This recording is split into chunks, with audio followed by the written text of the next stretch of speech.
Okay, we are live. Hi, this is William Ramsey. Welcome to William Ramsey Investigates. On today's show, I have two very special guests. If you've been watching my show recently, you'll see Joe Szimhart. We spoke back in December 5th about Peter Thiel and the Antichrist. That was very well received. For people who don't know Joe, this will be our fifth show. He's a former cult deprogrammer and author, so he knows a lot about these subjects. We were talking about doing a follow-up to the Peter Thiel show, and he mentioned that there was a new book by Jon Atack. I thought it was his old book. I remember reading A Piece of Blue Sky back in the day, but Joe said, no, there's a new one, which I wasn't aware of. If you're watching this on my 3 YouTube channels, which magically reappeared a couple months ago, or Rumble or X Twitter, you'll see the title of Jon Atack's new book. The full title is If Scientology Ruled the World: Nazi Occultists, Sex Magic, Space Aliens, and the Second Coming. And Jon Atack's last name is spelled Atack. And I knew him from that first book that he wrote, A Piece of Blue Sky, but he goes all the way back. He's one of the earlier members of the Scientology group, is a way to put it. I've had Jerry Armstrong, who's mentioned in this book, his newest book, on like 6 years ago. I got mentioned in a lawsuit, or a threatened lawsuit is probably more correct. But Jon was involved in Scientology at the age of 19. He was never a live-in member, but he took many courses and 25 of the available levels of the bridge to operating Thetan Section 5. He left in 1983, appalled by its aggressive behavior towards members. He refused to disconnect a close friend and was shocked to find that 11 senior members of the cult, including the leader's wife, had been sentenced to prison terms for kidnapping, breaking and entering, theft, burglary, and false imprisonment based on their own confessions. He also has a career as an artist, so I'll put a link to his website, jonatack.com. He also, to help those harmed by the cult's hypnotic practices, done a lot of recent shows on hypnosis too. Over 12 years, he saw over 500 former members and helped many to recover the money that had been extracted from them by Scientology's hard-selling techniques. He's active in over 150 court cases and was consulted by many government organizations. He's given several conference papers, and his work is supported by more than 40 academics, including Professor Stephen Kent, among others. He's been subjected to constant harassment by Scientologists. His house was picketed by placard-carrying cult members. And then his book, A Piece of Blue Sky, which I mentioned a couple times, was published in 1990 after a court battle, and it became an Amazon top 100 bestseller. However, because of a precedent over the letters of J.D. Salinger, 60 passages in the book had been paraphrased. Maybe we can talk more about that. Sure. But he has blogged at Tony Ortega's Underground Bunker. I've talked to Tony. He was a member. He had done shows with Ed Opperman when I worked for Ed. And he's also an artist who continues to paint and play drums. He's also written several novels, Voodoo Child and upcoming Halcyon Days.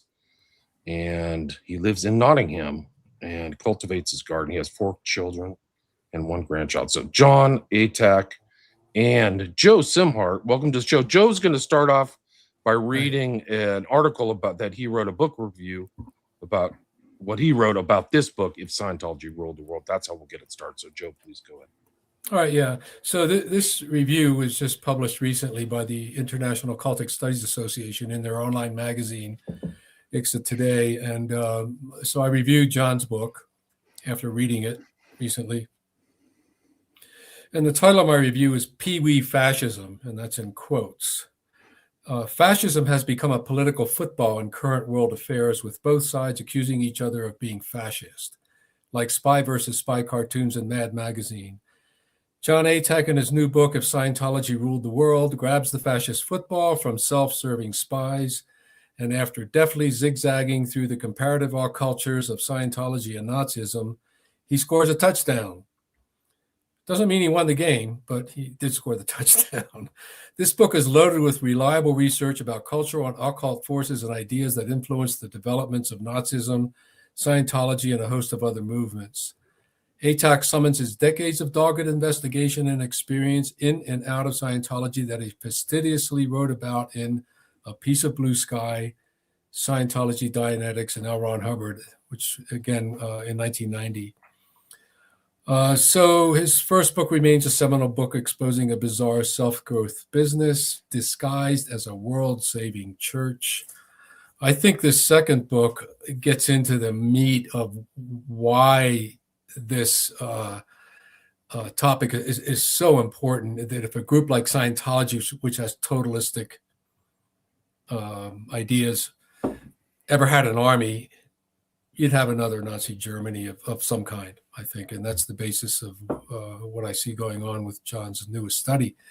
So we'll go ahead, John. When did you start writing this book? How long ago was this in your... It comes from a proposal that I actually wrote 4 years ago, which was a book about the way that absurd beliefs turn into atrocious behaviors. And the one subject I hadn't covered in that book was Scientology.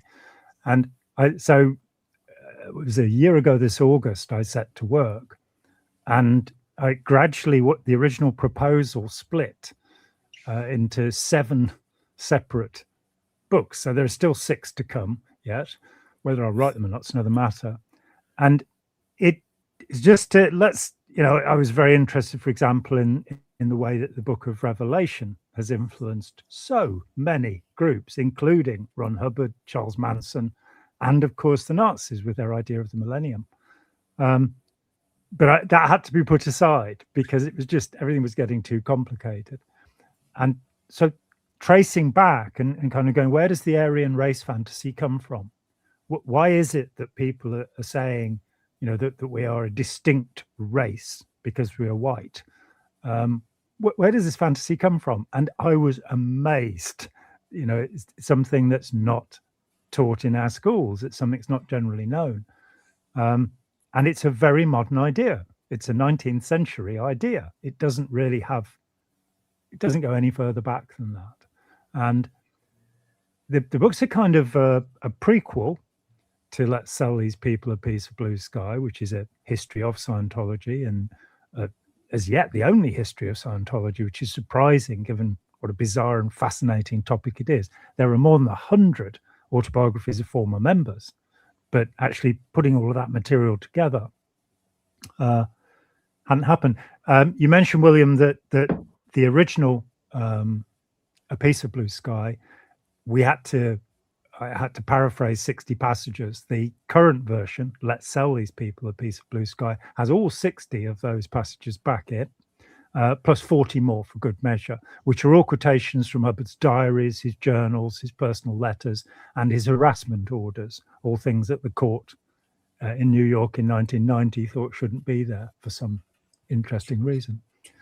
So it's a prequel saying, how did we arrive at Scientology, and showing the clear links from particularly Madame Blavatsky, who is, the grandmother of 50% of the modern cults, really, as Joe very well knows. And it goes through the chain of evidence that goes directly to the foundation of the Nazi Party in 1919 by a group of people, including Rudolf Hess and Hans Frank, who would go on to become, significant in the disaster that the Nazis created. And this was an occult group. Most people, Nicholas Goodrick Clark's work on this has been very good, but there's been all sorts of nonsense, like The Morning of the Magicians and The Spear of Destiny, these silly books that are based upon people's fantasies. I wanted to get down into the facts rather than the imaginings of these people. It's also the sequel to Piece of Blue Sky, saying, well, if they did actually have any power in the world, what sort of world would they create? And I think we all have this very strong presentiment about fascism as it's rising under the name of populism in our world at the moment. I'm currently working on a piece defining fascism and saying, well, what was it? And why do people want to go back to a kind of brutalist Roman Empire where, a third of the people in the empire were slaves, and it was a hideous life? And that's where neo-traditionalism, the Alexander Dugins, work in Russia, the pan-Slavic movement, the pan-German movement, and the current crop of white supremacists in the US who don't seem to have understood that their heritage has to be purely German, Scandinavian, and British for them to be included as Aryans. You know, there are people who are of Polish origin who believe that they would have been accepted. The reality is that Himmler ordered, who was an occultist, Himmler ordered the murder of 30 million Slavs when the SS were set loose under Barbarossa. And they got very close to that target. Probably 27 million people were killed during Barbarossa. So you've got this man. If you go up to, if you meet any neo-Nazis and you say to them, well, what is the Aryan race? They'll tell you it's white people. And it's not. It's people, it's Teutonic people, not Mediterraneanoids, one of the words they used, and not Slavs. It also, I don't think, has really properly been said that in the 12 years and a massive amount of research after funding the military, the most costly project in the Third Reich was proving the antiquity of the Aryan race. They spent 12 years, they did skull measurements and blood typing and calf measurements of hundreds of thousands of people to prove that there was such a thing as the Aryan race. And when it came to it, they disproved their own hypothesis. They could not tell between the different types and categories that they put forward. Yeah, John, did you think that they were actually aiming to describe another species of human, or a subspecies that was superior? Because that seems to be where they were trying to go, when in fact genetics tells us that's impossible. But yeah, what do you think? Yeah, absolutely. That's what Himmler, he sets up the Ahnenerbe, which is the largest ministry with 50 departments. And with that's the Ancestral Heritage Ministry, the Ahnenerbe. With that, they're trying to show that there's this distinct racial line, which, as you say, modern genetics has completely disproven. But even when you look into the historical record, if you look at the Romans and their definition of the Germanii, the Germans, it means anybody that lived beyond their border. Mm-hmm. And the tribes that were being celebrated as victors, they celebrated a particular victory in, I think, 148 AD. When you look into those tribes, one of the tribes had actually come from Asia. And they were Germanii because they were across the border. So there were peoples from the Russian steppe. And if we look at the movement of peoples, the Alans, the Sueves, the Vandals who ended up in Carthage, they come from the Russian steppe and through they go. So Ostrogoths, Visigoths, all of this, the racial intermixing is happening all the time. Yeah, so there was a question up here if the idea of the Aryan super race came from Blavatsky. Not necessarily, because Blavatsky interpreted other earlier occultists. I mean, she claimed she was just the string that put all the pearls together. She didn't invent the pearls of the occult history, and she did a rather botched up job of it. But be that as it may, her theosophy influences probably, like you said, half of the New Age movement today, and it influenced Ariosophy, which directly influenced the Nazi movement. Yes. So, but as far as the Aryan thing, I mean, that was kind of an idea that appeared in the 19th century that looked at India as being ruled by the Aryans that came out of Persia. And as a result, the so-called caste system was imposed on India by the British. And where India really runs on something called the Jati system or the clan system. But in any case, the idea had to do with color. The lightest people were the Aryans, and then there were subcolors down to the darkest, which are the untouchables. The Dalits. And it's called Varna. So there's this skin racism that goes on in the crudest form of this, but Blavatsky and maybe you could expand on this, was really looking at something more that would be called spiritual racism, or spiritual hierarchy. There were certain people coming in the next root race which were more evolved than others, and of course all these people were joining Theosophy and the Nazis and so forth because they were evolved. So it was a social construct, is what she did with her secret doctrine. But you mentioned some of this in your book, and of course the whole movement of eugenics grew out of this nonsense of superior races and having to get rid of inferior people that were brain damaged or whatever. But you do quite a job in one of your chapters on the whole eugenics movement that started in the U.S. mainly and was then incorporated into the Nazi movement. And that's a very important point, that the US was the first place to actually legalize the sterilization of people who were considered life unworthy of life, as the Nazis would put it. I think Connecticut in the 1890s brought in the first eugenics law, and Oregon in the 1980s finally dropped the last US eugenics law. And along the way, somewhere over 70,000 people were sterilized in the US under these laws. It also began in Germany before the Nazis. And it was, there was so much that was shocking in researching this book. I thought I knew enough about it to write a book in a few weeks, and it took me a year. And some of the hardest research slog that I've had to go through to understand how these strands come together. That eugenics was an incredibly popular idea, so much so that about 6 or 7 years ago, Richard Dawkins, the selfish geneticist, put forward the idea, well, it works for cows and dogs and pigeons, so why can't we do it with humans? And you're going, your subject's biology. I understand why you can't do it with humans, because what you're looking for with a dog or a pigeon or a racehorse is a single trait.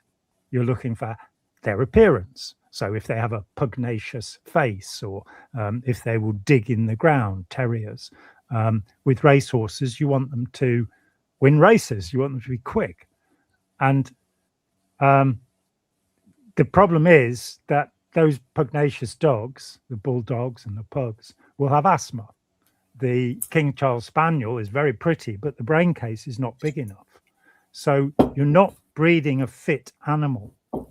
And by continuing to breed a species, you'll weaken it because of what's called hybrid vigor by biologists. So Dawkins did actually withdraw his silly comment.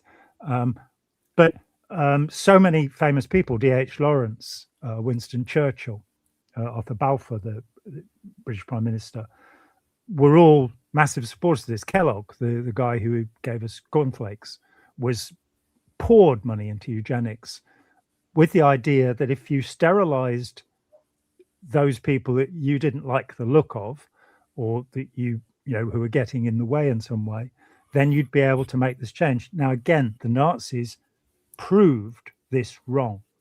They either killed or sterilized 250,000 schizophrenics. And statistics show that in Mannheim, Germany, they have a much higher rate of schizophrenia than in 10 countries that were tested against it. So even, if we put aside the horrors of this and accept that we're looking at Nazi science, it doesn't work. And I do get into the amount of genes you have to be playing with, which is something like 4,000, to actually change, to affect intelligence and mentality, cognition. So these pseudoscientific ideas, I quote D.H. Lawrence saying how happy he would be to take the poor people off the streets and they could have them at Crystal Palace and euthanize them. Incredible that people of significant intellect were lured into this trap. More so, and for me, I think the most shocking thing about the book was realizing that without the Protestant churches, this is going to make me popular, without the 28 Protestant churches in the Reich, this program would not have gone ahead. That the In fact, the Catholic Church, who had actually, through the Catholic Workers' Party, helped to put Hitler into power, so I'm not going to forgive them.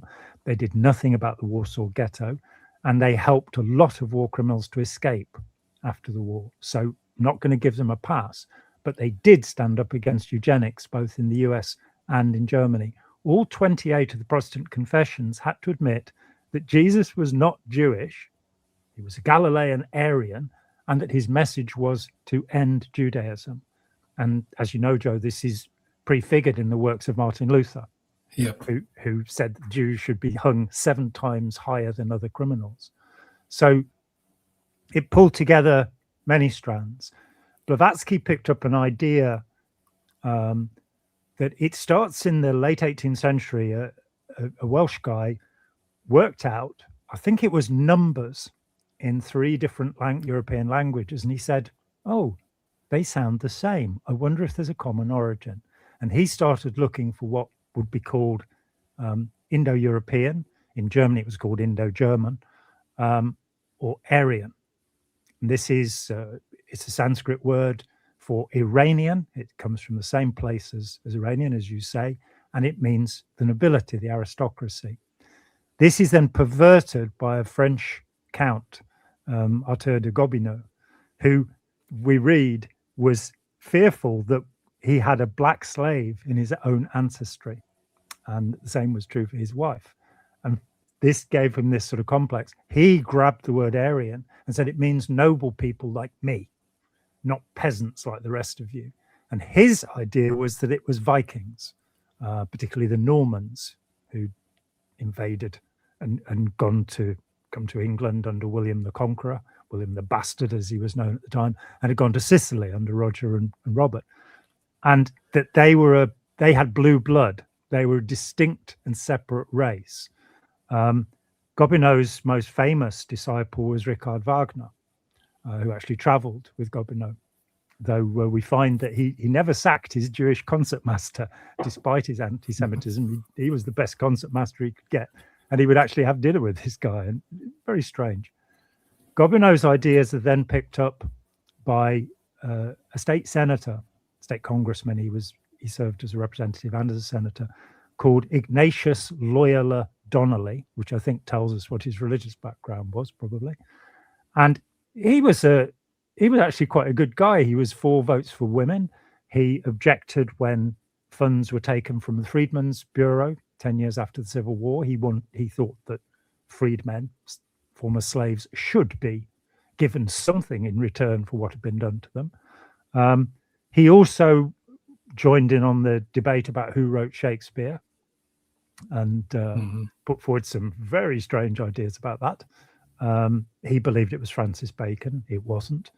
And he wrote about the Viking gods being some kind of reality, but he wrote a book called, I think it's called Atlantis, the Lost Continent. Yes.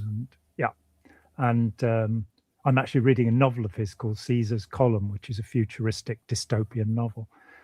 And in this book, he puts forward the idea that the Atlantis was real, that the stories told by Plato, which are about somewhere that it existed, I think meant to have existed 7,000 years before Plato. There's no other mention other than, I think Herodotus mentions it once. There are 2 of Plato's dialogues where he tells us about a story told to him by an Egyptian priest who says, you Athenians, 7,000 years ago, fought a war with the people of Atlantis. And there we get the invention of Atlantis. And it lies dormant until the 19th century. Yeah, but one thing, even in reading Plato, you get the idea that he, in the dialogue, he heard it from someone who heard it from someone who heard it from someone. So it's like whisper down the trail, and that's how he puts it. So I mean, that should immediately alert the reader that this isn't real history. Yeah, this is storytelling. Like my dad told me that he has this story from Sumeria that's been passed down from mouth to mouth for the last 7,000 years. It's really unlikely. There is a great documentary, which I reference in the book, where this Greek guy does this wonderful job of saying, well, maybe it was this. And he actually gives you the possibility. Of course, there was no Athenian or Attic civilization 7,000 years before Plato. There just wasn't. But there may well have been a West African civilization that was fighting war at that time. Yeah. And there are some really interesting marks to it. What it says, however, is that the Aryans, these people, because Donnelly calls them Aryans, were actually black, which kind of goes against where Hitler was trying to take us.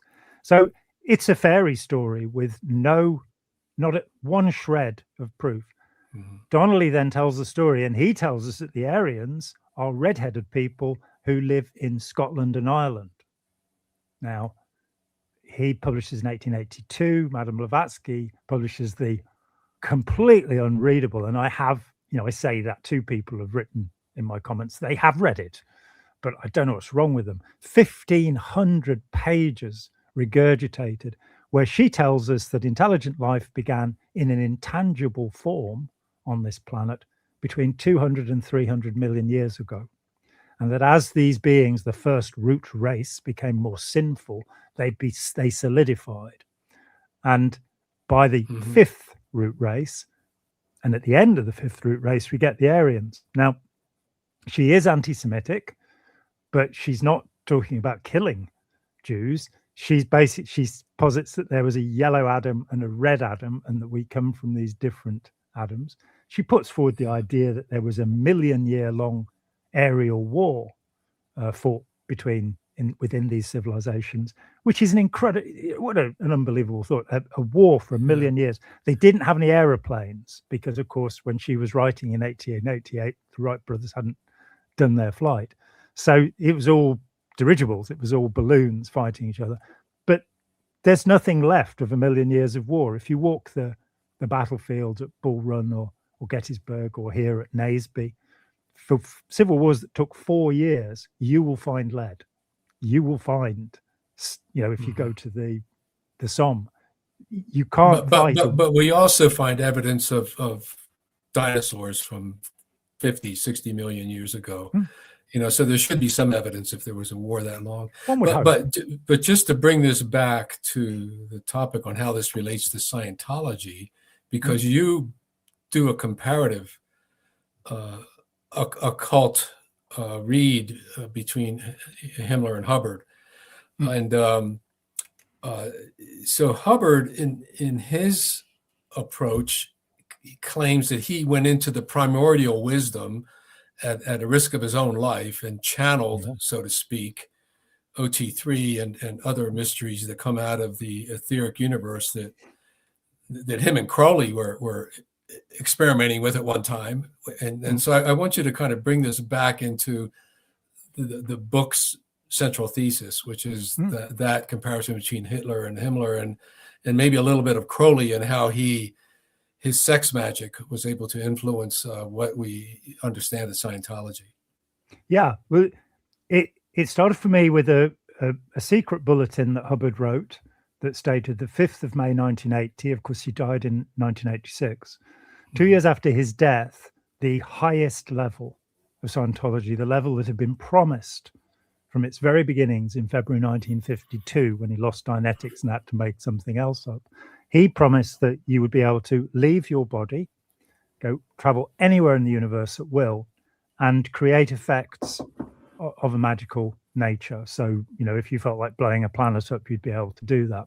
Now, this was always what was promised in Scientology, still is promised in Scientology. You will be able to be at cause, as he put it, over matter, energy, space, and time, both mental and physical. So you'll be a magician. You'll be able to perform magic. Now, in this fascinating bulletin, which was only released for 1 week to a handful of people who by then had paid about $500,000 to get to this, pinnacle and zenith and nadir of Scientology.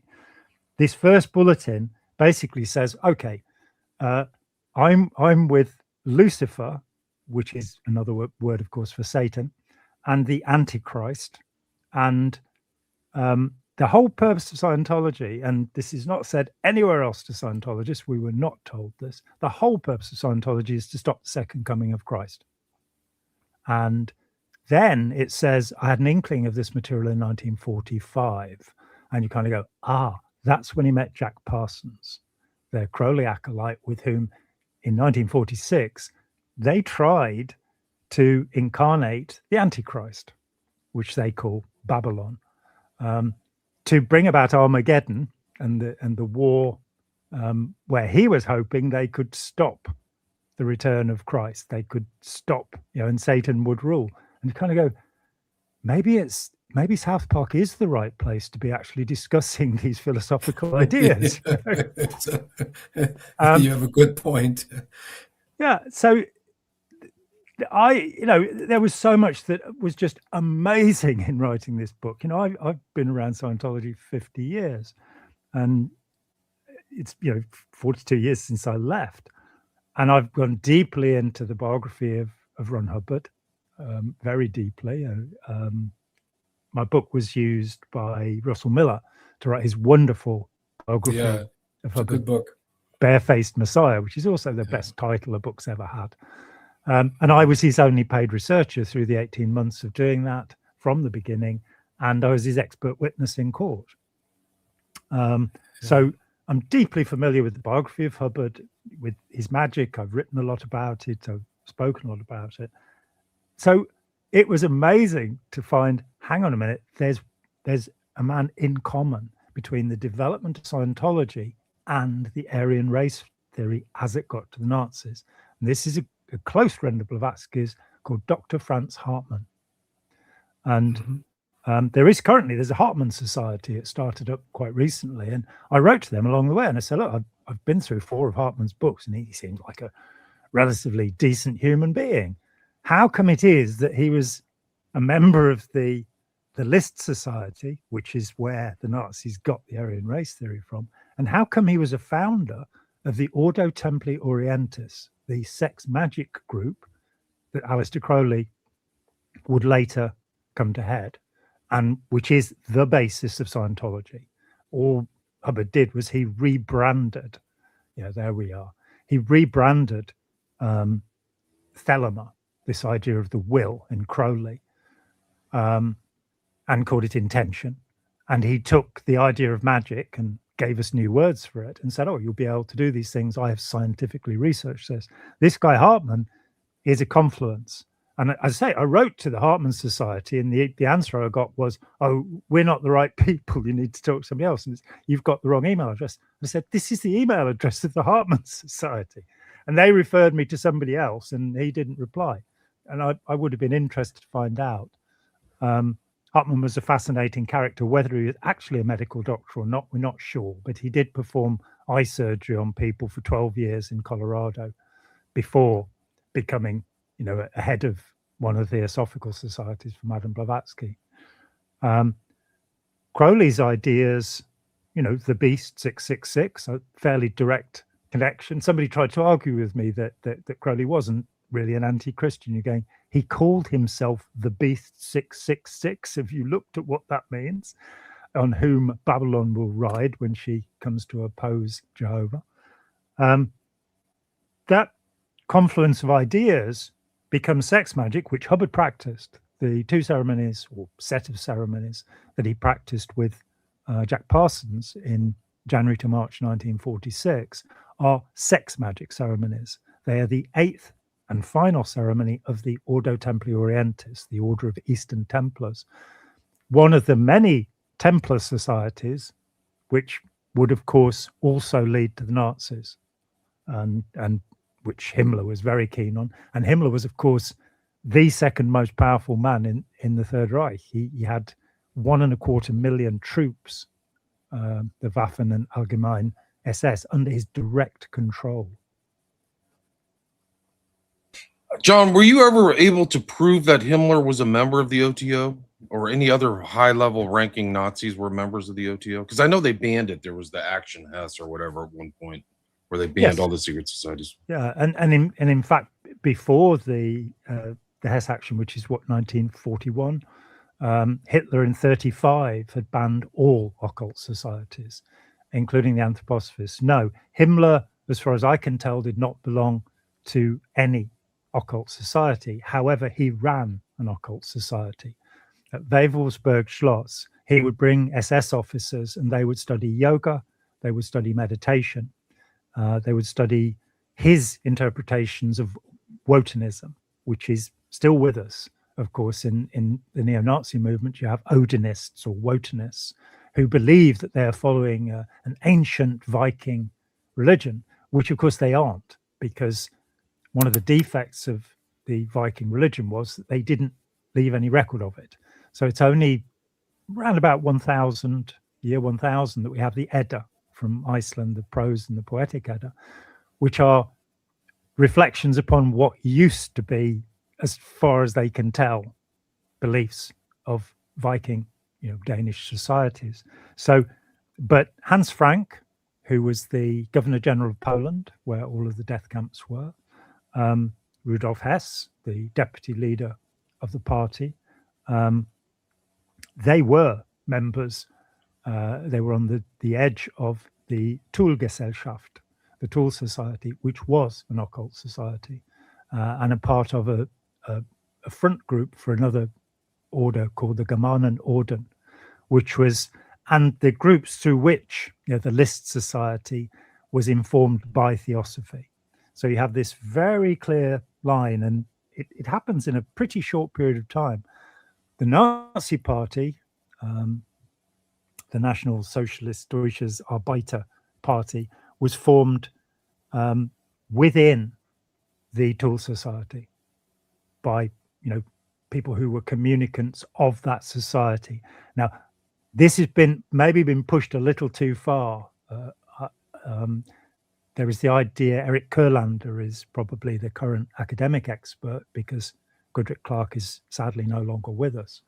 And Goodrich Clark, sorry to interrupt, but I just restreamed my interview with Kurlander. So it was Hitler's Monsters is the name of his book. Yeah. So sorry to interrupt. No, absolutely. It's absolutely relevant, and it's a very good book. But there are a couple of ideas that I think have been stretched.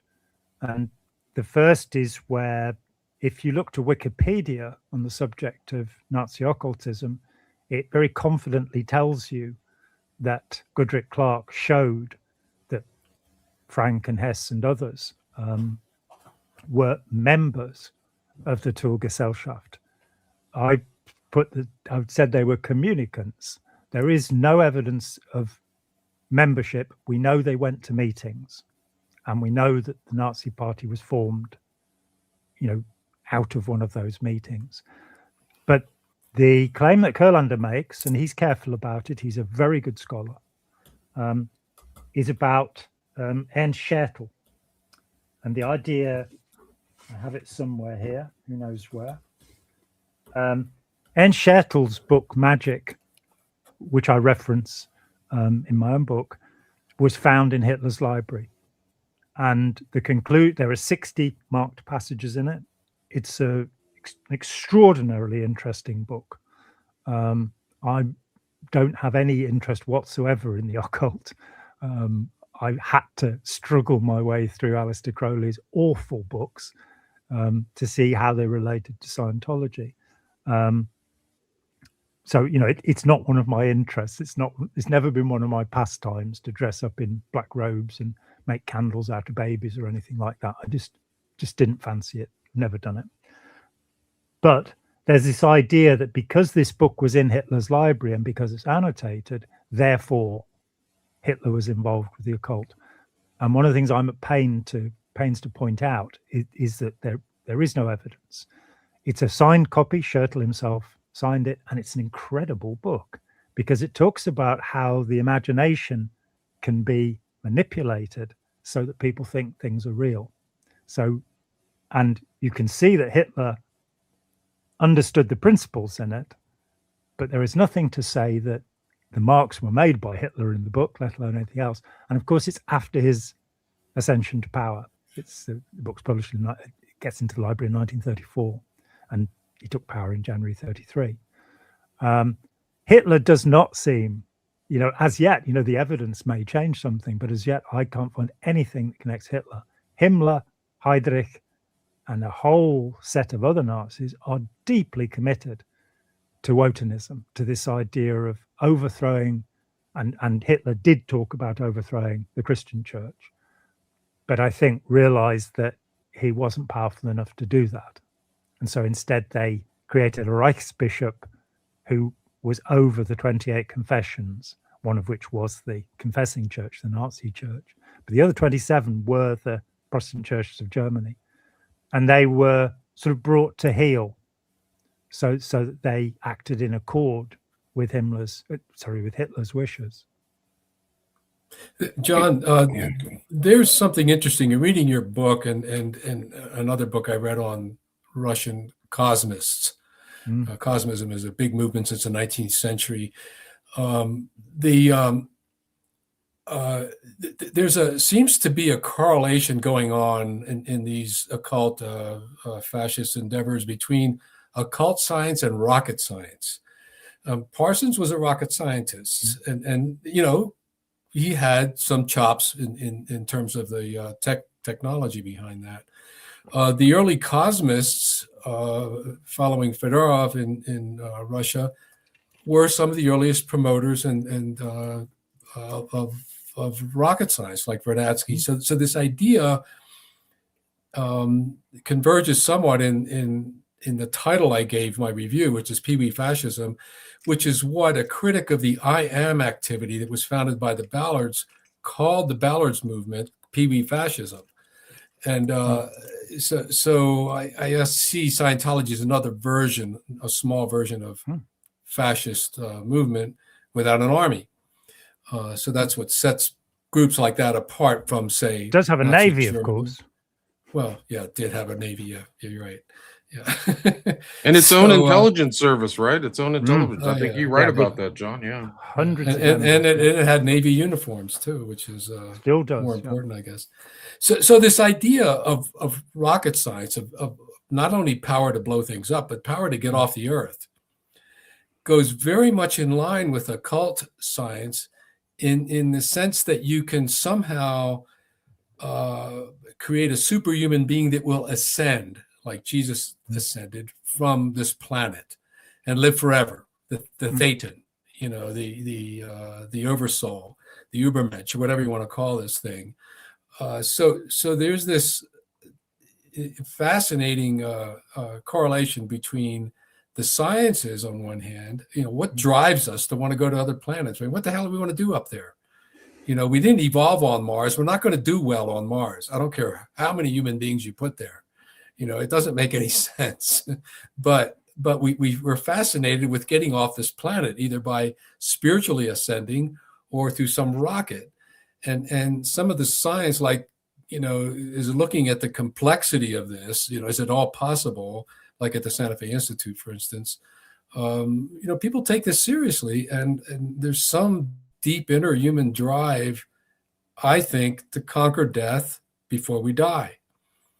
And Ernst Becker wrote about it in The Denial of Death. We just continually do this. And I think that Scientology and a lot of these cults are based on this way of reformulating human behavior to defeat death. And they invite a lot of people into their midst because guess what? We all dream about doing that somehow. Or most of us do, unless we're committed atheists, which is a very small percentage of the human race. And I often wonder about atheists. Are they really honest about this? It's just a human urge to survive, and we extend it to after death. And I think that a lot of this occultism that we come across is an invitation to transcend normal human power and to become superhuman, kind of like a Harry Potter universe, or that type of dream we continue to have. The difference, I think, is that Scientology wants us to take their magic seriously. Just like the group I was in, Church Universal and Triumphant, the I Am movement, wanted us to take word magic seriously, that you could decree a thing and it would happen. So did you covered some of that in your book as well. Hubbard's whole approach to therapy which was to end up spiritualizing the human being into a thetan. Could you talk about that a little bit more? Because it comes out of this idea of magic that you talk about in the book. Yeah, I mean, firstly, yes, that the whole Dianetics movement, starting in 1950, there were an awful lot of people who came from the sciences, particularly people who were electronic engineers. I met and interviewed, a number of people who were part of the origins of the movement. They were avid readers of astounding science fiction, and there were many rocket scientists and other people who were reading astounding science fiction. And as you say, there is this urge. Neil deGrasse Tyson very sensibly said, if Elon Musk was willing to spend the money it would take to terraform Mars so it could be inhabited, we could solve all the problems of the Earth, because that's how much it's going to cost. On the other hand, there are those of us who'd love to see Elon Musk go to Mars. Oh, yeah. It would definitely be good for the human race, I think. And there's another connection there, of course. Nikola Tesla was a fairly much a spiritualist Looney Tune, and gave his name to a brand of car. So I years ago, I read the transcript of the Clearwater hearings in May 1982 in Clearwater, Florida. And there was a man called Brown McKee who'd been involved with Scientology for 24 years and had just left after he discovered that they really couldn't cure cancer, despite Hubbard's claims to that effect. And his wife was suffering from cancer. And he testified very bravely. And he said, I knew that he was a physicist, and he said, I knew what Hubbard was saying about physics was complete nonsense, but I was fascinated by what he said about Buddhism. And I had to laugh because I came from Buddhism into Scientology, and I knew what Hubbard was saying about Buddhism was nonsense, but I was fascinated by the scientific claims he was making. And I think those two worlds are often sort of divided, that people who have studied in the humanities, and read philosophy, will have a less simplistic view of the world than people who studied in the sciences, in the pure sciences. And so there is this longing. I also think that the essential narcissism of human beings is the belief that they'll live forever. That, whatever else we say, this idea that I'm going to go to heaven because I'm a good boy, and you're going to go to hell because you aren't. Or I'm going to be reincarnated. And that gets twisted in Scientology and other New Age cults. Of course, to the Hindus and the Buddhists, it's called the fear of the eternal return, reincarnation. Yeah. You're trying to get off the wheel of suffering. Whereas Scientologists are like, I'll do it in my next lifetime, which may be why the suicide rate in Scientology is about 10 times what it is in the normal population. Because they say, oh, well, I've screwed it up. I'll just kill myself and come back another time. Don't think it works that way. So yeah, the fear of death, the unwillingness to accept the reality of the eternal now, the reality of, living to the fullest now, with the idea that you somehow, add some points to the ledger so you'll have a better rebirth or what have you. Yeah. Okay. One more thing I want to get in about your book, because I know all these topics can meander into hours of conversation, as we hopefully will. Yes, maybe longer in other groups following up on this. But well, you and I have been talking about it for 4 decades. I know, it's just doesn't stop, does it? I thought it would stop for me when I left the cult, but it's gotten worse. And that's since 1980. So part of your title mentions space aliens. So I want you to clarify that. And what I'm getting into is Captain Bill and the Markabians. Tell us about that a little bit, because this is a spinoff from Scientology itself, the core of it, which a lot of people don't really understand. And I think it's fascinating. Yeah, I mean, there may well be more people involved with the independent Scientology movements than the mother cult now. And Captain Bill created what he called the free zone, which is the accepted term among independents for what they do. Now, Bill was an incredible character. He was a civil engineer. He was 6'4" and rode a Harley Davidson. I came to know him very well. And he got ship's papers So he was the captain of Hubbard's cattle ferry, the Apollo, and absolutely glued to L. Ron Hubbard. He loved L. Ron Hubbard. I mean, he really loved L. Ron Hubbard. And in 1982, having been promoted, Hubbard called himself the Commodore, as of course did Vanderbilt, Cornelius Vanderbilt, but I don't think there's any point in mentioning that, so I won't. Hubbard called himself the Commodore. His wife, Mary Sue, who went to prison for a year for running the intelligence agency, was the Deputy Commodore, and Captain Bill was the second Deputy Commodore. So he was the highest ranking member of the Sea Organization. He was inducted into the Commodore's Messenger Organization. Only he and one other adult were ever allowed to join this group, a man called Norman Starkey. And then he was thrown out in 1982. And he freaked out. I mean, I say I got to know him quite well through 1984.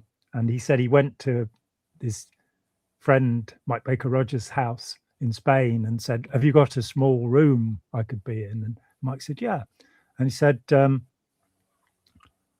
"It's not small enough. Have you got a wardrobe?" And Bill sat shivering in a wardrobe for some days before he could finally, because the shock of this was his whole life serving Ron Hubbard, and he'd been thrown out. So he decided that Hubbard must be dead and on the mothership, and he started to receive telepathic messages, as of course you do. And he wrote them down and published them and called them Sector Operations Bulletins, or SOBs, slightly unfortunate initialism. And these were messages from L. Ron L. Ray, the former identity of the underlying identity of L. Ron Hubbard, about what was happening in the universe. And this is some of the craziest stuff I have ever seen. At the time, in fact, Hubbard was not on the mothership. He was in Creston, just outside San Luis Obispo, on his ranch there. So maybe the messages were bouncing off a star or something, and that's why Bill got confused. But these things were all signed Astar Parmegian. When Bill had written them down, they were written in something almost indistinguishable from Hubbard's handwriting. I did check, and the capital A's were the only difference. So Bill had completely absorbed Hubbard and acted this thing out. He set up this whole independent network of Scientology, and I'd read all the sector operations bulletins, and as I was leaving Scientology, I was appointed the chairman of the Operating Thetan Committee UK by Captain Bill, with no idea who he was or what that was. And I was at the centre of the independent movement. Yes, he might be a blue chicken. Yeah, it's a good point. I was at the centre of the independent movement in the UK for a few months in 1983, and then went, this guy's a liar and this is nonsense.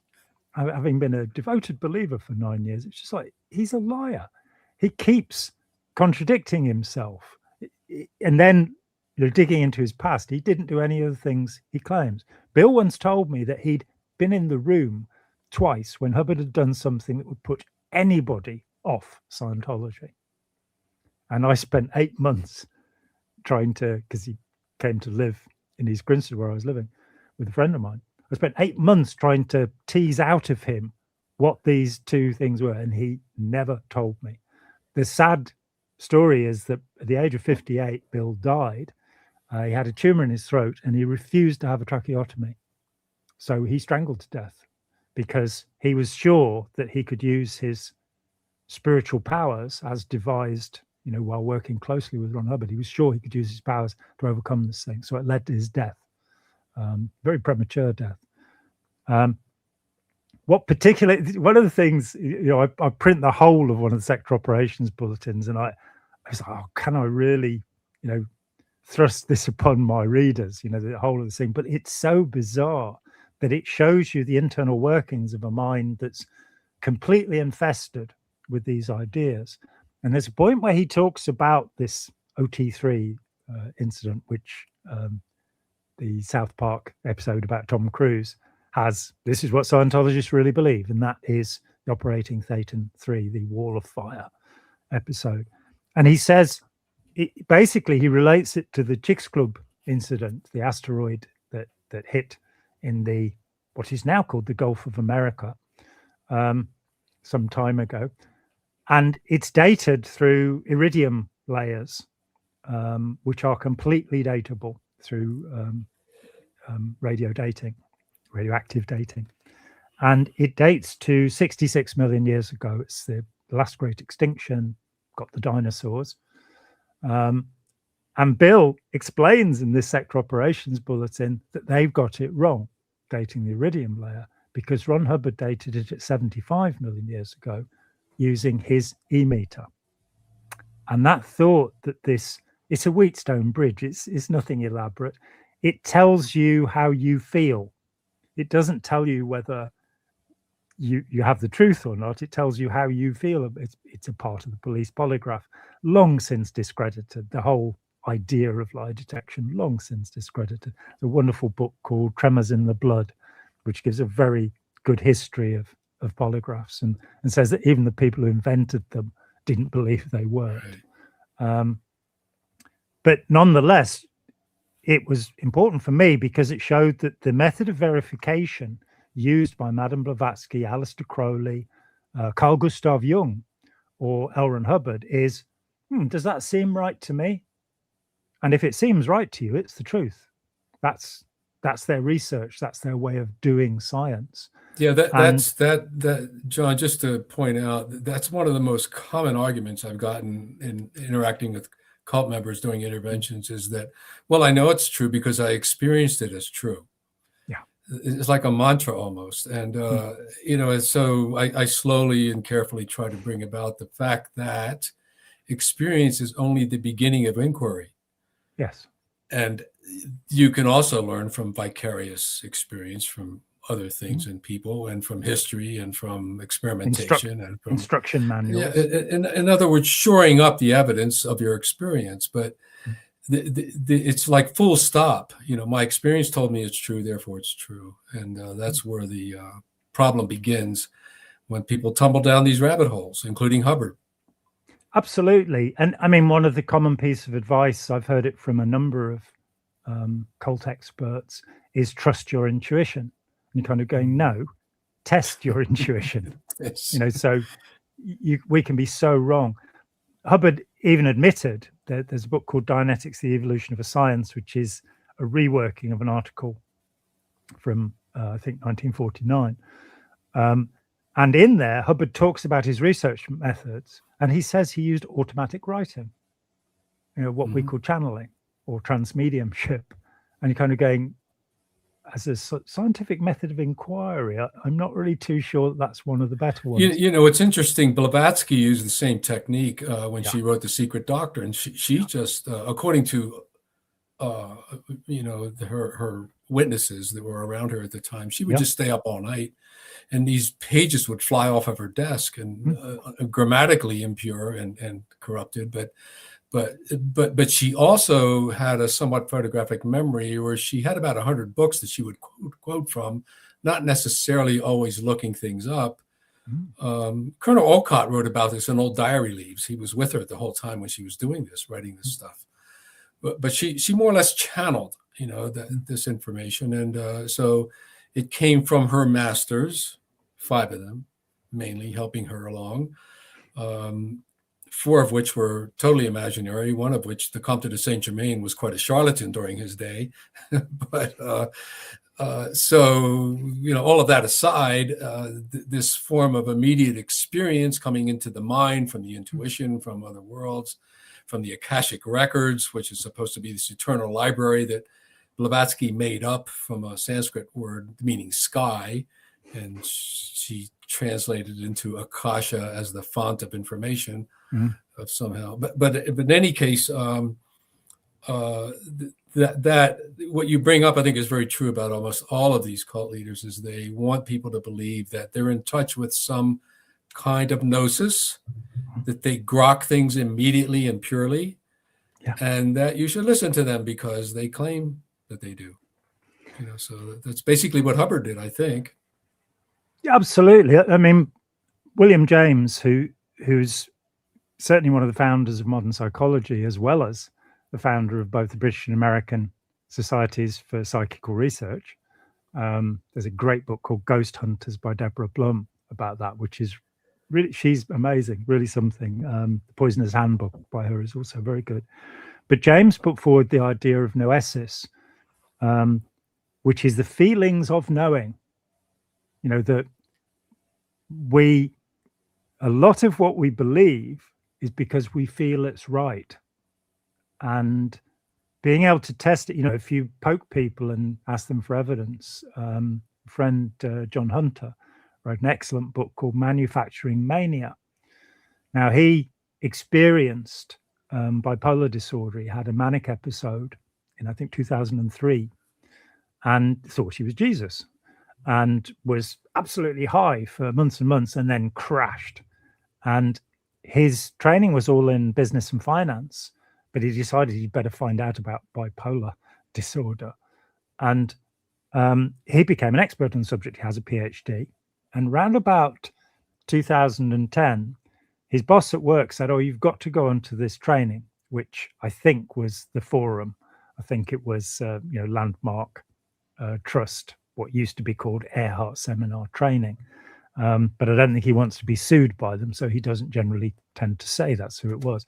And he looked at their list of transformations, what you were going to achieve by doing this large group awareness training. Tony Robbins, LifeSpring, there are lots of them out there. And he looked at the transformations and he said, these are the symptoms of hypomania, heightened emotionality, the stage just before you flip into the madness of mania. And he then researched that and has written this great book about how dopamine is suppressed in the brain by the stress that's put on you in these trainings for 2 or 3 days and then released. And so you have a hypomanic or even manic incident. Some people have had to be committed after going into one of these things. And that is an aspect of just about all dangerous cult groups, that they are able to give you a euphoric experience, a sense of a peak experience, but using actually very simple techniques. I mean, Robert Lifton called it mystical manipulation, where the owners of the group or whatever, they know what's going to happen to most of the people, or a lot of the people, during these exercises, this experiential amusement park that they put people through for a weekend or a week. And you can almost predict that people are going to have these powerful experiences that are essentially induced. They're not normal and not natural. It's interesting that you mentioned Tony Robbins, because I talked about him last night. I did a 3-hour stream and just showed the kind of application of hypnosis going all the way back to some of the earlier practitioners. But these guys all had an interest in hypnosis. In your book, John, you talk about Blavatsky, Crowley, maybe even Hitler. All are interested in these kind of like mesmerism and things like that. And definitely Hubbard too, right? Yeah, I mean, I wrote a paper called Never Believe a Hypnotist, which is a quotation from Ron Hubbard, who admitted he was a hypnotist. And in the paper, I show that he explained what Scientology was going to be, and that the techniques that are used in Scientology is even one that's very direct. In his first text, Dianetics, the Modern Science of Mental Health, which they still sell, still promote, and got back into the bestseller lists in the 1990s. He says that as the person is going into reverie, which is a hypnotist term for light trance, as they're going into reverie, you will see their eyelids flickering. And a year later, in a book called Science of Survival, Hubbard cancelled this method because it's hypnotic, very clearly. Then in 1977, they reintroduced it, and they've used it ever since. So there is no doubt they're using these methods. I think part of our problem is that there are lots of very simple physiological ways to make people feel high. Mindfulness, which is certainly occult, and John Kabat-Zinn And Daniel Goleman should be ashamed of himself for supporting this. Now, what they call mindfulness is the technique Zazen. I learned Zazen in a Zen monastery when I was 18 years old, before getting involved with Scientology. And I was a practitioner for a year. So I recognize the technique they're using and where it comes from. The problem is that if you look at where that technique's been applied, so all of the schools of Zen Buddhism, the Soto, the Yobaku, and the Rinzai schools have all apologized for training the Japanese Imperial Army. And where Jon Kabat-Zinn and Daniel Goleman tell you all you have to do is stare at things and you'll become compassionate. You'll get blissed out, you'll become compassionate, your anxiety will go away, you'll become compassionate. Well, no, the Japanese army, probably the least compassionate people the world has ever seen. 40% of prisoners of war died in Japanese custody. The Nanjing massacre, they killed perhaps 400,000 civilians.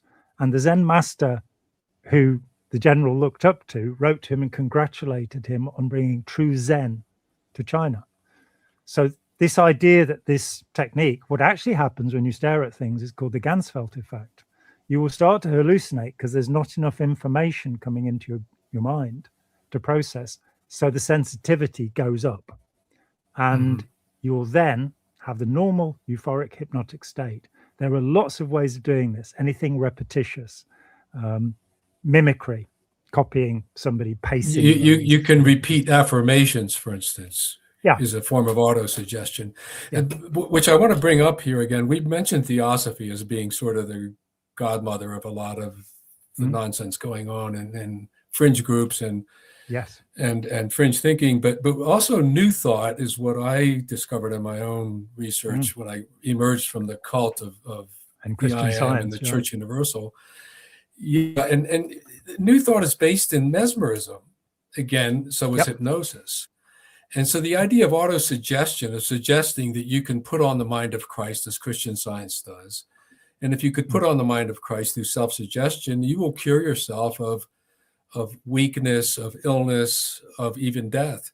This is something that's taught in Mary Baker Eddy's books. And a lot of the New Thought movement groups, including the one Trump's family belonged to under Norman Vincent Peale. Norman Vincent Peale, yeah. Has infected the way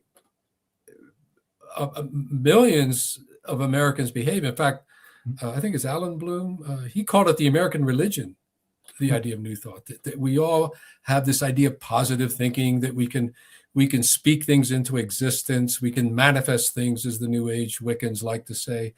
We can decree a thing and it shall become what we decree it to be.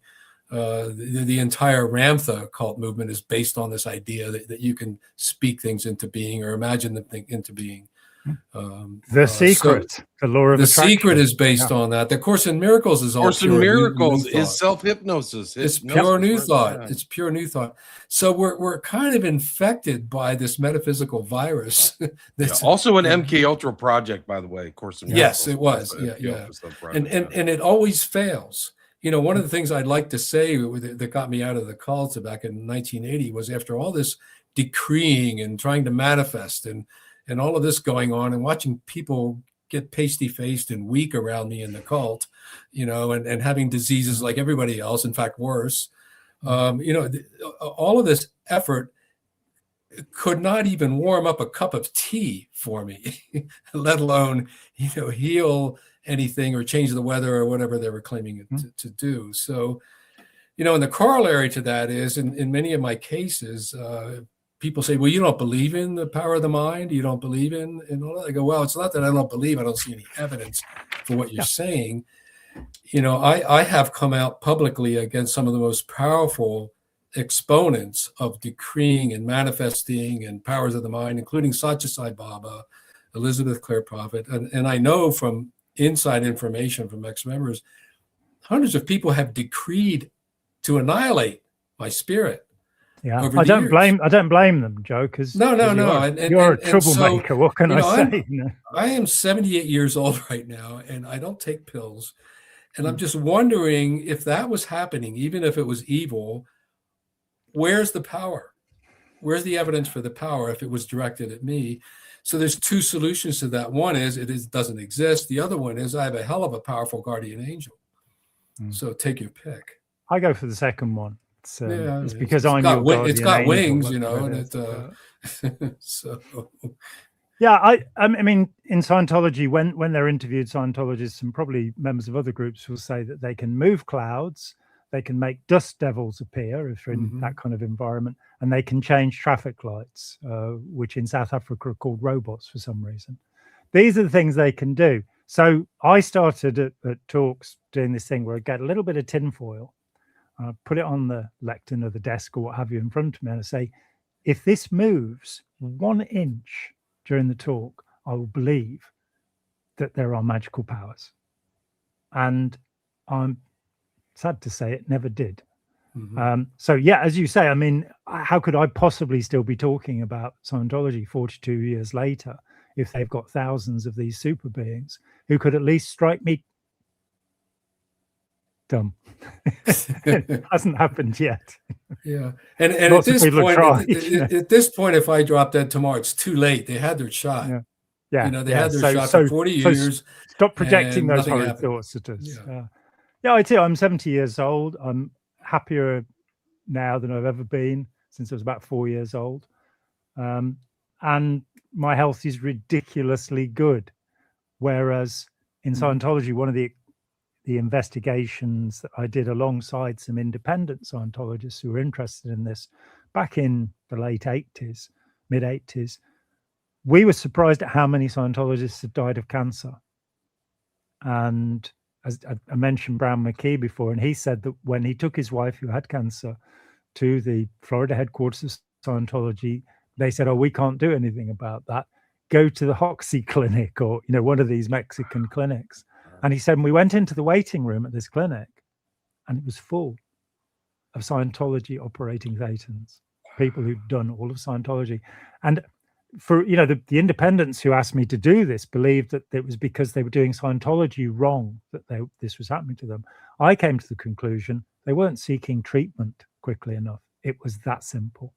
Right. They'd say, no, I'll be able to, you know, cure it by, you know, my auditing, by getting rid of my body Thetans, which we haven't talked about body Thetans.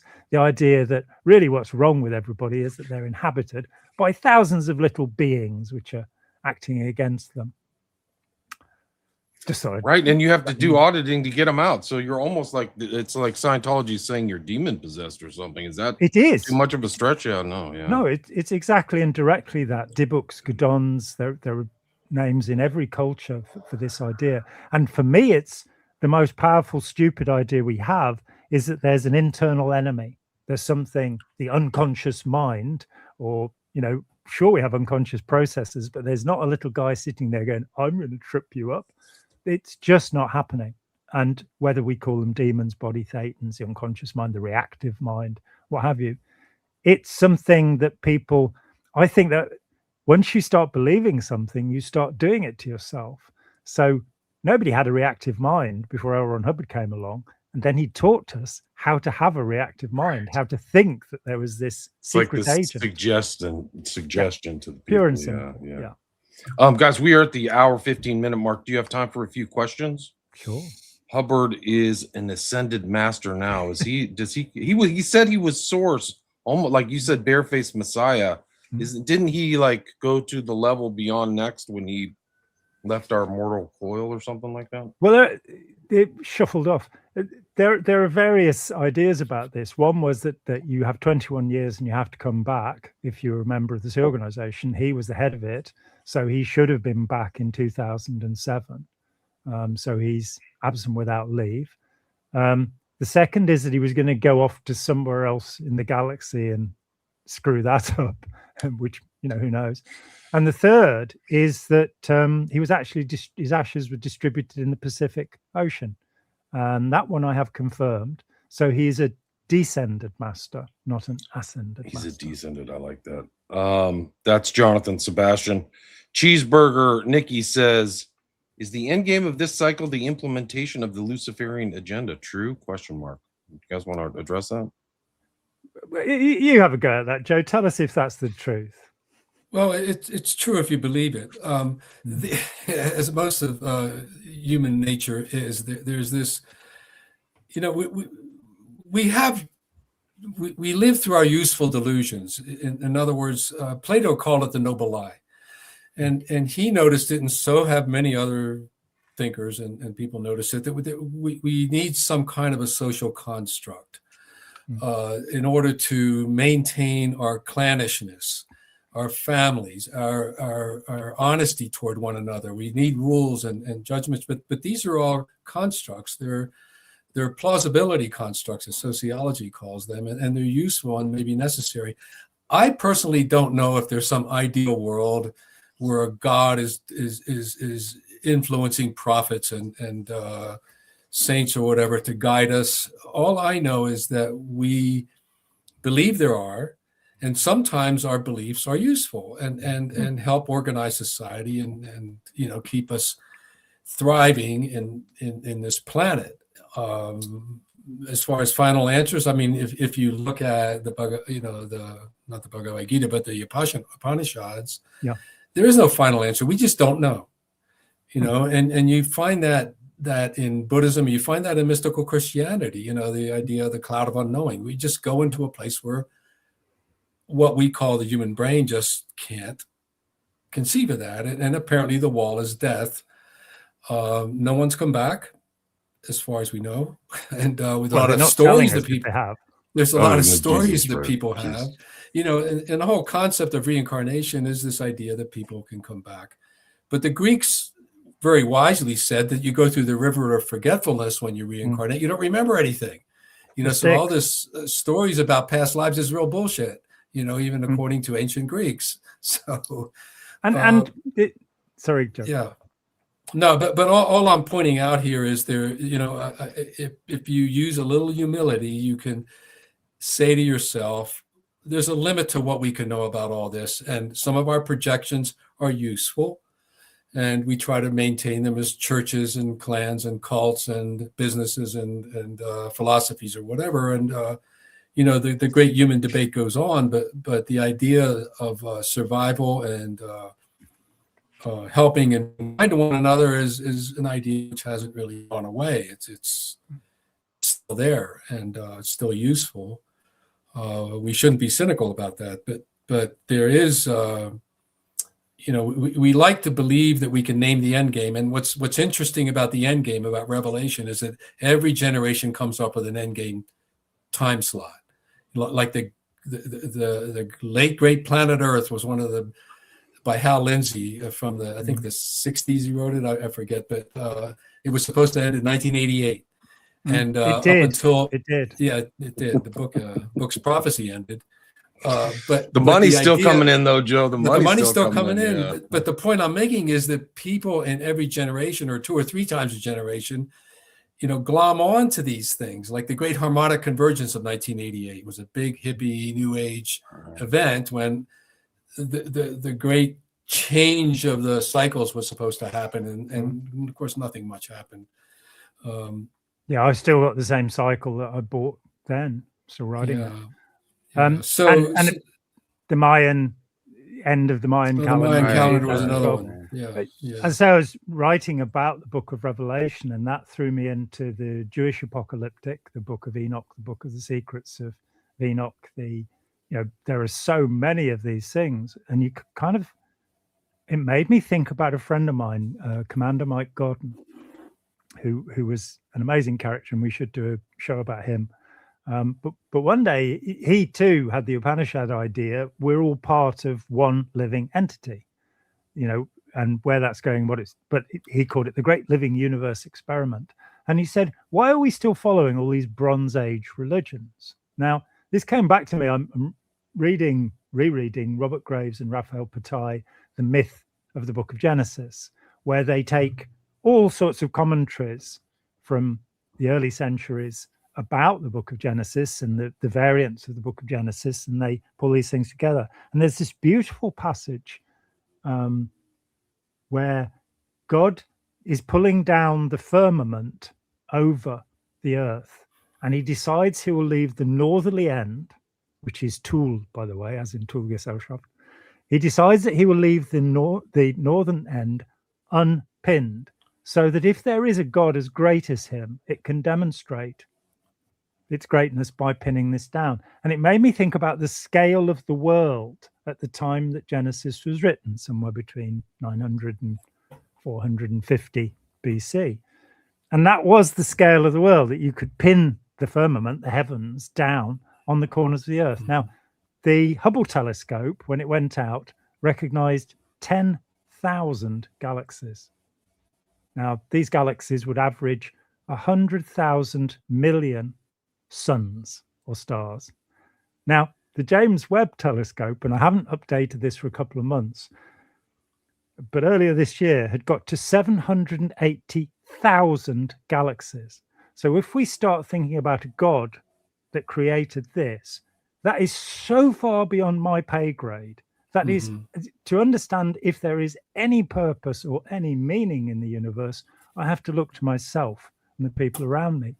And, you know, in the conclusion with my book, I kind of go, you know, genetics has demonstrated something. We may not be brothers and sisters, but we are all cousins.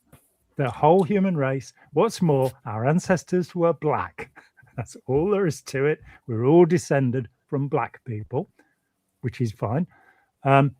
And that indeed the most significant differences between us genetically are the colors of our skin, our hair, and our eyes. That there's more variation within ethnic groups than there is between ethnic groups.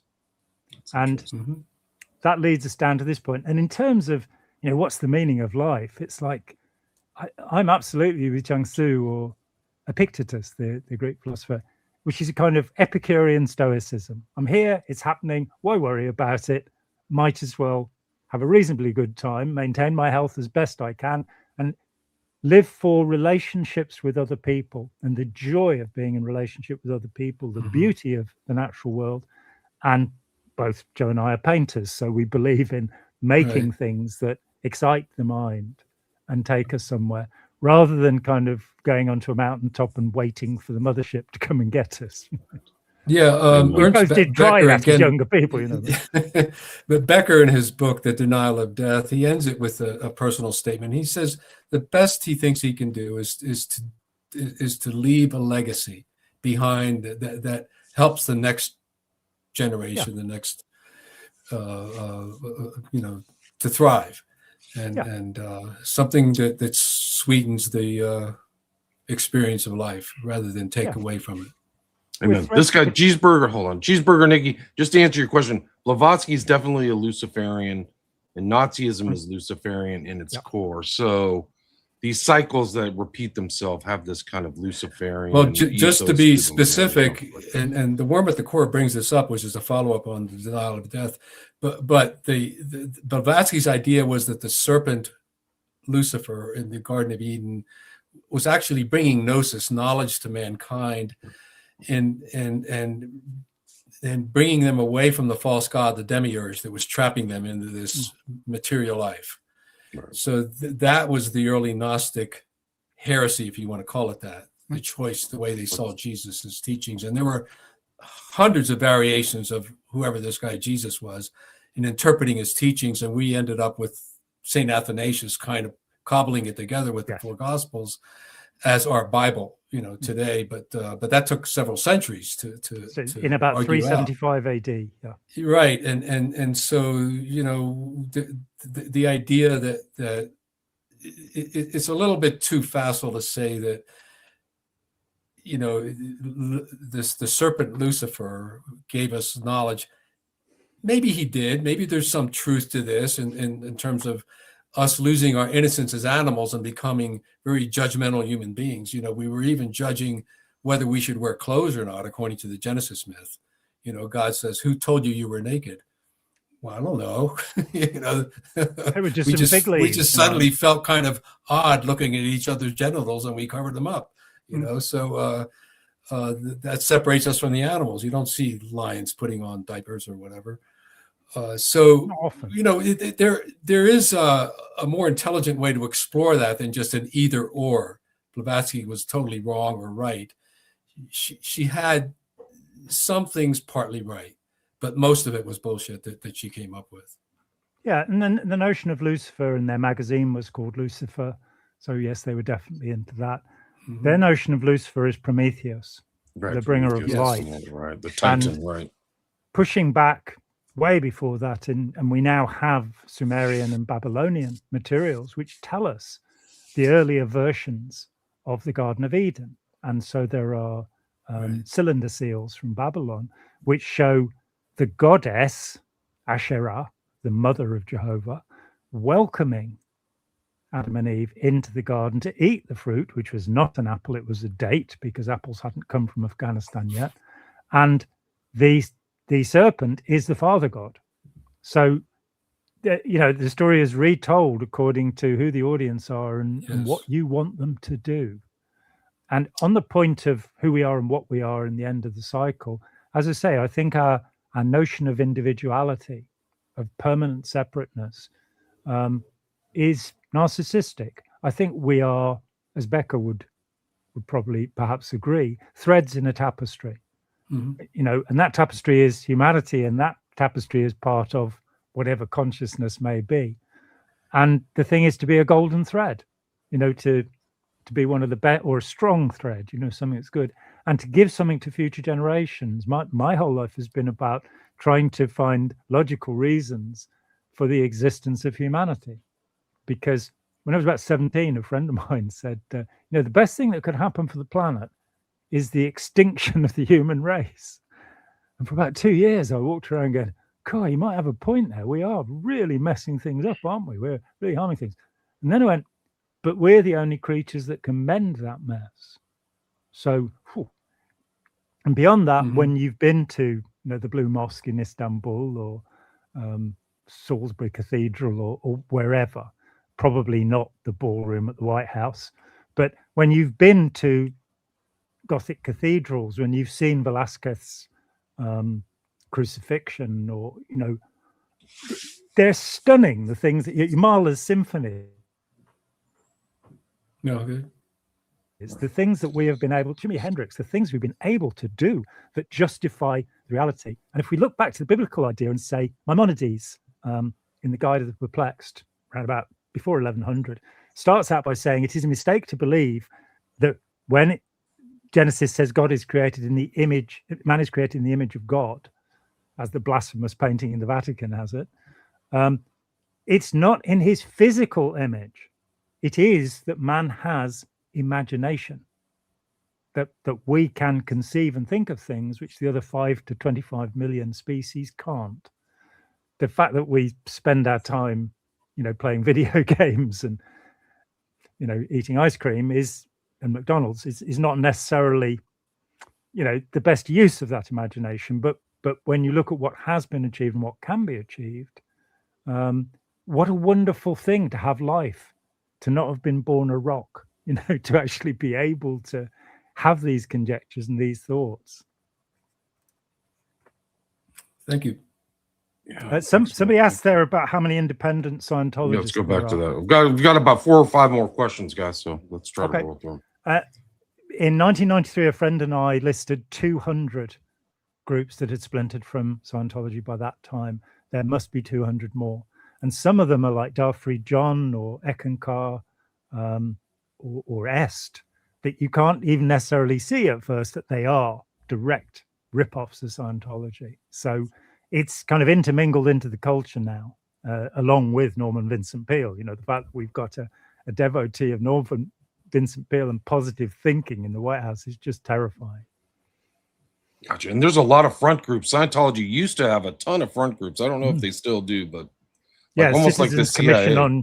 Citizens Commission on Human Rights, for example, which I know a good friend of mine who I've worked with some years.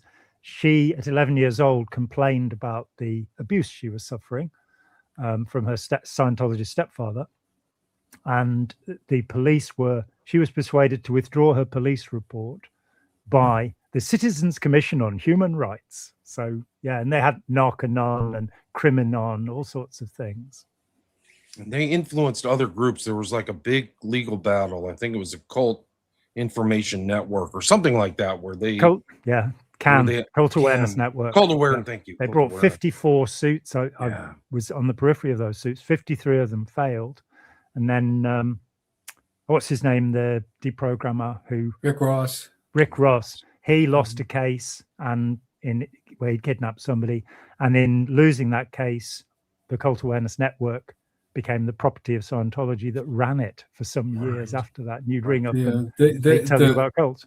Yeah, the Scientology lawyers, they deposed me to question me before that last lawsuit against. I spent about 8 hours answering their questions, and was that Kendrick Moxon? It was Moxon, yeah. I had some amusing times with him. Here's another question. Wally Tang says, "Where would you put Scientology in the realm of cybernetics?" Either of you two want to answer that? Well, Hubbard borrowed the netics to add to Diana, the name of his goddess, to make Dianetics, but I don't think there is a relationship directly. Okay, gotcha. Huggy Bear asks, any relation to movement desensitization and reprocessing, EMDR? I don't know. You guys want to answer? Not that's a derivative of Ericksonian hypnotism. Shapiro studied. In fact, Steve Hassan was there at the same time she was. And you can pretty much use any straightforward hypnotic method to get somebody to briefly get past the panic and stress they feel. But EMDR, I'm still with Margaret Singer on that it's not a solution. It's a way of calming things down so that you can then possibly do something good. Yes, I've looked into it too. EMDR. I mean, you could get someone to squeeze a soft ball for 10 minutes to get the same effect if you're a therapist. Yeah. I mean, this is just overvaluing a technique. Is all EMDR is, in my view. And it's also a friend of mine trained in it, who is a highly qualified therapist with a long practice behind her, and she was shocked. And firstly, that you have to renew your license for $500 every year. And secondly, that at the end of the course, they were all told, go and ask one of your clients if you can video a session for your records. And then at the end of the session, ask if you can share it. And so that's just ethically improper. No two ways. Yeah. Jonathan Sebastian asks, Gnosticism seems to be the philosophical, theological glue to all of these cults. Thoughts? Do you guys have any thoughts on that? Yeah, the question, I think, is too simplistic. Yeah. Gnosticism is just an umbrella term for a way of thinking. In other words, direct knowing of the truth. We use Gnosticism, every single one of us, to get through life all day long. You know, we just do, and so but the Gnostics turned these ideas of how we intuit and how we grasp reality, how we map reality, into a kind of idealistic, totalistic religion, and that's when Gnosticism goes bad, is when it goes towards totalism and imposes that idea onto human experience. So it's a complicated answer to a simple question, but I think the question is too simple. Yeah, and modern sociologists use the term neo-Gnosticism to mean any system that has a series of steps or initiations, such as Scientology. But there probably were almost 200 different Gnostic groups in the record. The followers of Valentinus, the Valentinians are relatively well known, the Manichees. Yeah, the word Neoplatonist also falls in line here, because a lot of Gnosticism derives from Plato and applying it to the teachings of Jesus. Yes. Yeah. Interesting. Alexa asks, any thoughts on deep brain reorienting? Do you guys have any thoughts on that? I don't think I do, actually. My deep brain has been reoriented, and I don't. No, and yes, I did mention Jimi Hendrix. Absolutely, I did. You wrote a book on Jimi Hendrix, right? I wrote a book where Jimi Hendrix is a character called Voodoo Child's Slight Return. I brought him back in about the year 2000, and it was great. That was his band in the UK, right? Slight Return, if I remember correctly. No, it's the name of the track on Electric Ladyland that he has Voodoo Child, which is the long 15-minute jam with Steve Winwood, which is wonderful. But he then has the amazing. That's Voodoo Child Slight Return. And that came about because in 1993, I met Margaret Singer, professor at Berkeley, who Joe knew quite well, I think. And I'd have been 10 years out of occult, and I said, I've never asked anybody to therap me, which is what she called therapy. Would you see me? And 6 months later, when I was back at Berkeley, I went and I spent 3 hours with her, and neither of us had prepared anything. And I was delighted to find out that her approach was the same as mine. You ask somebody what they think is the problem, let them ramble about it. When they start repeating themselves, you say, what do you think you could do about it? And then there'll be like 5 things they could do about it. Yeah. One of them will land them in prison. 3 of them are crazy, and the other might work. And you say, we'll do that. But when I sat down and started talking, and I have no idea, I hadn't thought about it at all. I sat down. I said, when I was 15, I went to the Isle of Wight and I saw Jimi Hendrix perform. And 18 days later, he was dead. Oh, wow. And it really upset me. And so a few years, 6 years later, I wrote a novel where it meant I could have 2 years to study Jimi Hendrix's life in great detail. And I was really pleased. There was a guy, he runs something called the Jimi Hendrix Management Institute, which collects a library of everything ever said about Hendrix. And he wrote to me, he said, can I have 2 copies of your book for free? So I said, okay, as long as you publish a review. And he published a review. And he basically said, this is a dreadful book. It's all about mysticism and nonsense.